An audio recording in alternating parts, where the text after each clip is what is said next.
All right, hello there. This is Anthony, and I look forward to working on this project with you. I just put together a brief tutorial on the tool that we will all be using to collaborate, and it's called Basecamp, and I did mention it before. And Basecamp is simply a collaborative space. It's free for teachers. It's great as a professional tool, and maybe one day you could use it in your own classroom. I do recommend it, and I do like it. I've been using it for close to 4 years.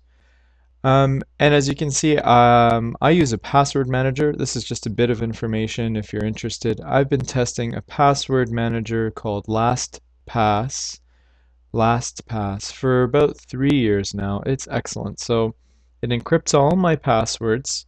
It operates on the idea of having one master password, and I never have to think about what my passwords are. It automatically signs me in. Very safe and highly recommended. So I've logged in. Now you won't see the projects, for example, that I see, but these are all of the course writing projects to date that we've been involved in. And what I'm going to do right in front of your very eyes is create a new project. So for this example, I'm going to be creating the French as a second language, and we are doing all three parts. And I will be inviting you into the project by throwing your names into the invitation, and then what I'll do is I'll click start. So let me put those names in.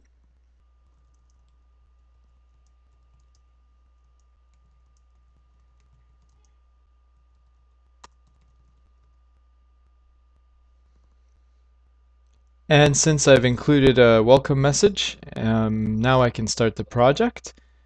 You will now get an email welcoming you to the project and give you information on how to log in. And now I'll give you a brief tour of what the environment looks like.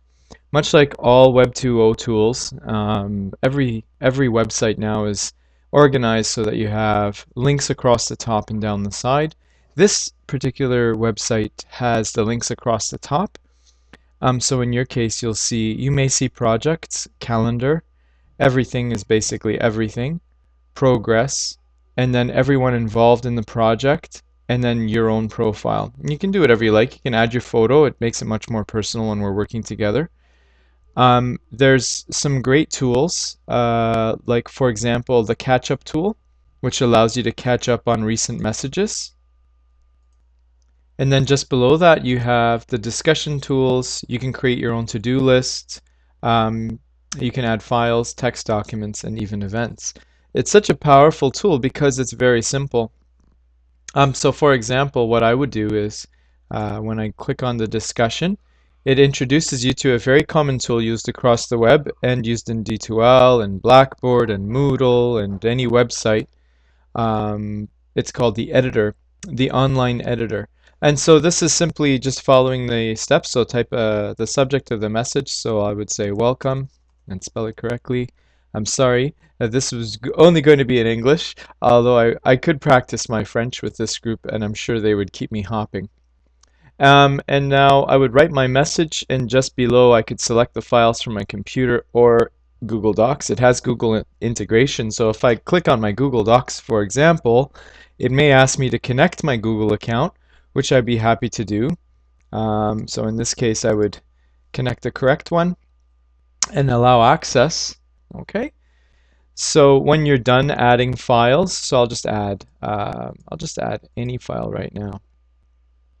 And let's say I want to add, instead of this, I will go to FSL and say there's the part one.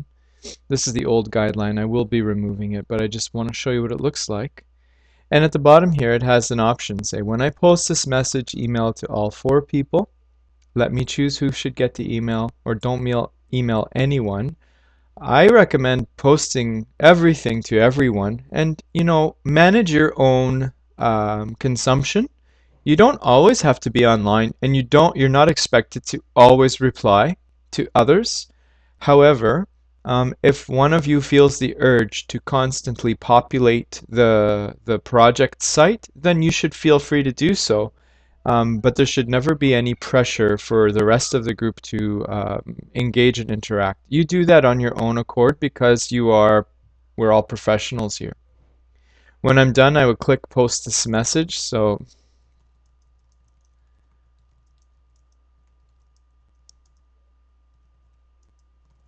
okay, always give context and then of course post message. You all know this. So now when you view it, you'll see if I have a picture up and then you'll have the document. What's really sweet about Basecamp is I can delete this and I can edit it for a certain period of time. It will give me a countdown, and sometimes it can be as long as 60 minutes from what I gather, that I can edit, or 15 sometimes. It will tell me when it's posted, and you'll all get an email notifying you that Anthony has posted something to Basecamp. Okay?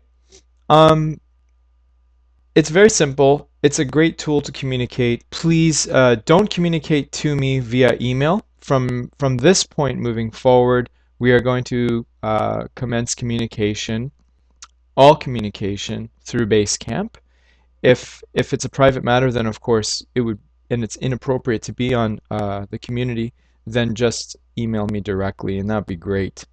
Okay? And that's really it for Basecamp. You'll get to know it as you go. Really, it's less than a 20-minute learning curve. I promise you. I wouldn't introduce it to teachers if it required too much more in this already heavy project. And so I thank you for listening and watching.